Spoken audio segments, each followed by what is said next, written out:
me get to my point before we do all that. All right, everybody on this fucking panel know Fury wasn't doing that headlock and shit in the first fight. So since you don't want to answer it, I'll just answer it. Everybody know, and that fight looked way different. We all know that. So you put the puzzle pieces. You put the puzzle pieces together and figure out why it looked way I different. have 7-5. All right, I'm telling you, but you don't seem to get it. Wait. Listen, I just want to say this. Regardless of what you say, you can live with your excuses. That make you feel good. That's okay. That nigga didn't win no fight. It's a fact. He didn't win no fight. It's over though. It ain't about who won. It's about what we talking about. We talking about one aspect of the fight. It ain't about who won. We're talking about one aspect. I don't care who won. Brotherhood, you can claim that I'm wrong. You can claim that I'm wrong, but I'm not in the minority. A lot of people had a 7-5. You can't act like I'm in the fucking minority and it's like a weird thing. A lot of people had that first fight 7-5. Let him keep that draw. So you giving Fury a hypothetical win, or we can do that, dude. All right. If you think Fury got 2 knockdowns and he won 1 round, that's 5 rounds. I'm just saying. Hold on, that's the point I wanted to go to. So you had a 7-5 for Fury? Yeah, somehow. I don't even say a 7-5. Yes, I had a 7-5 Fury. I had a okay, so and Deontay Wilder had 2 knockdowns, so that means you think he won the fight. I think Wilder. Yeah, that nigga had 2 knockdowns. That's 4. Yeah, that's 4, right? Boy. 4 plus 1. 4 they 4 plus 1. It's a 10-8 round, bro. It's a 10-8 round. That's 2. That's not the first time. 2 and then 1. 2 and then 2 and We're then gonna 1. rearrange the numbers. You count it. You do the math, bro. A 10-8 round is a knockdown. That's a 10-8 round. 2, 2, and 1. I gave him 1 round. That means it would be a draw. I had an 8-4. I'm about to get in your ass, so. Hey, let me just say this before you get my ass. Let me just say this. I'm totally happy with the draw because I thought it was a epic fight. I am happy with the draw, but if you're asking my boxing mind, I had 7-5, if I'm being honest. But I was okay with the draw. I was okay with it. I leave the draw at what it is, but the fact of the matter, and it ain't never gonna change. Deontay never won, and that's a fact. I mean, what's your point of saying that though? We know that. Because what's your point of saying that? Oh, that nigga Fury was being dirty. Yeah. The point is that's the point, bro. It ain't about who won. It ain't about who won. It's about how. I keep telling you what the point is.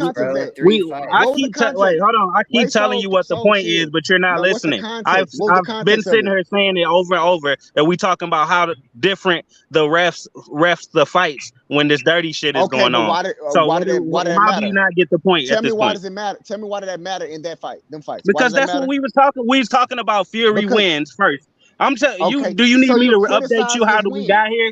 We was talking about Fury versus Klitschko. We was talking about everybody Fury fought. That's how we got here. If you don't remember, sir. That win, right? That's what I feel. Are you criticizing that? Are you criticizing that win? We was.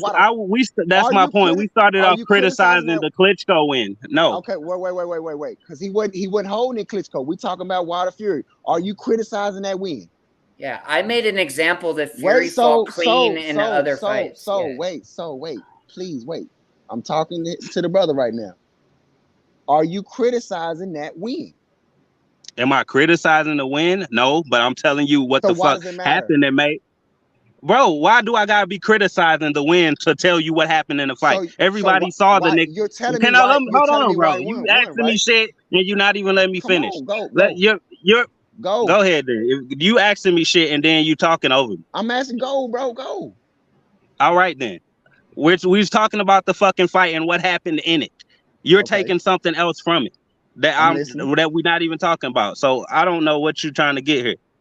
Okay, we literally was talking about the context of win. You literally brought up the counts. You brought up the counts. The counts came from you. You brought the counts up. So you're criticizing the win. Yeah, it was the counts first. You brought up the counts. Don't try to move around it, nigga. Because I pay attention to everything a person say. I'm a master. Hey, hell nah, Kai. We talking about the referees showing bias, my nigga. We're not even talking about the win. Come on. I was never criticizing a win, bro. Listen, you gotta listen for you asking something. You're not listening. Listen, bro. Wow, you like a motherfucker. The win.